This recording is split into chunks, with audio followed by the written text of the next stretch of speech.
அனைவருக்கும் வணக்கம். அன்பால் இணைவோம், ஆரோக்கியமாக வாழ்வோம். இன்றே இணைந்திருங்கள் ஹெல்தி ஹோம் சமையலோடு. இன்னைக்கு நம்ம ஹெல்தி ஹோம் சமையல்ல பலாக்கா குருமா எப்படி செய்கிறதுன்னு பார்ப்போம். பலாக்காயோட வெளிப்புற தோலை கட் பண்ணி எடுத்துடுவோம்.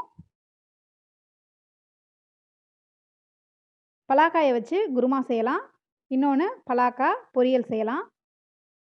வேற ஒரு சந்தர்ப்பத்தில் பலாக்காயை வச்சு எப்படி பொரியல் செய்கிறதுன்னு காட்டுறேன்.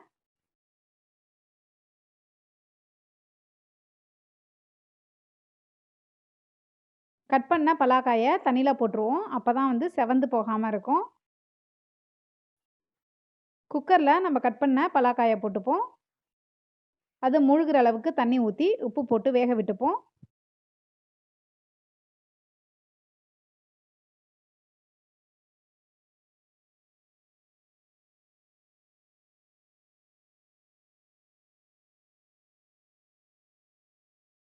பேனில் 2 டேபிள் ஸ்பூன் நெய் சேர்த்துப்போம். நெய் உருகி சூடானதுக்கப்புறம் இதில் ஒரு பீஸ் பட்டை, 3 கிராம்பு, 3 ஏலக்காய், 2 பே லீஃப் சேர்த்துப்போம்.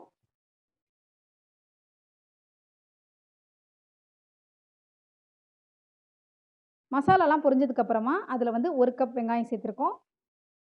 லேசாக வெங்காயம் வதங்கட்டும். அதுக்குள்ளே மிக்சியில் ஒரு முடி தேங்காய் சேர்த்துப்போம்.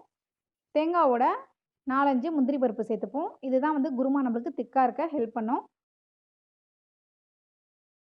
தேங்காய் பேஸ்ட்டை அரைச்சி நம்மளுக்கு ரெடியாக இருக்குது. லேசாக வதங்கின வெங்காயத்தோட 1 டேபிள் ஸ்பூன் அளவு இஞ்சி பூண்டு பேஸ்ட் போட்டுப்போம். பச்சை வாசனை போகிற வரைக்கும் நம்ம வதக்கிப்போம்.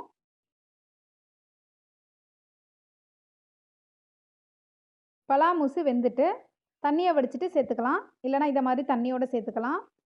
பலாமூசு துவப்பாக இருந்ததுன்னா அந்த தண்ணியை எடுத்துகிட்டு சேர்க்குறது நல்லது. ஏன்னா குருமா கொஞ்சம் துவக்கும். இதோட இப்போ 3 பச்சை மிளகாய் சேர்த்துப்போம். இதோட இப்போ 3 பச்சை மிளகாய் சேர்த்துட்டோம். கறி லீஃப் சேர்த்துருக்கோம். புதினா சேர்த்துப்போம். கொத்தமல்லி வேணால் கொத்தமல்லி சேர்த்துக்கலாம். ஒரு கிளறி விட்டுட்டு நம்ம ரெடி பண்ணி வச்சுருக்க தேங்காய் பேஸ்ட்டை இதோட சேர்த்துருவோம். வேணுங்கிற அளவு குருமாவுக்கு தண்ணி சேர்த்துப்போம்.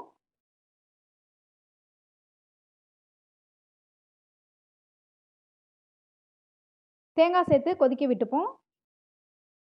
ஒரு 10லேருந்து 15 நிமிஷம் கொதிக்க விட்டுக்கலாம். இப்போ குருமாவுக்கு தேவையான அளவு நம்ம உப்பு சேர்த்துப்போம்.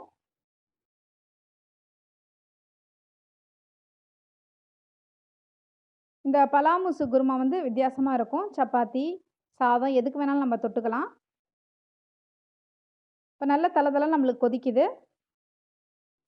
மூடி வச்சு கொதிக்க விட்டுப்போம். அடுப்பை சிம்மில் வச்சுப்போம். அடிக்கடி லேசாக கிளறி விட்டுப்போம்.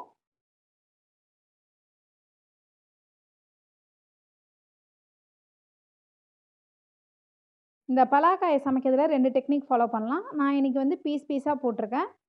பீஸ் வேணாம், நம்மளுக்கு சேர்ந்த மாதிரி குருமா இருக்கணும் அப்படின்னு நம்ம நினச்சோம்னா, வெந்த பலாமூசை மிக்சியில் போட்டு ஒரு சுற்று சுற்றினோம்னா தண்ணி இல்லாமல் நம்மளுக்கு பொல பொலன்னு வந்துடும். அதை எடுத்து நம்ம இந்த கிரேவியில் போட்டுக்கலாம். சப்பாத்திக்கு ஒரு அருமையான சைட் டிஷ். சாதத்துக்கும் தொட்டுக்கலாம். நீங்களும் ட்ரை பண்ணி பாருங்கள். இன்னொரு வீடியோவில் நம்ம சந்திப்போம். நன்றி.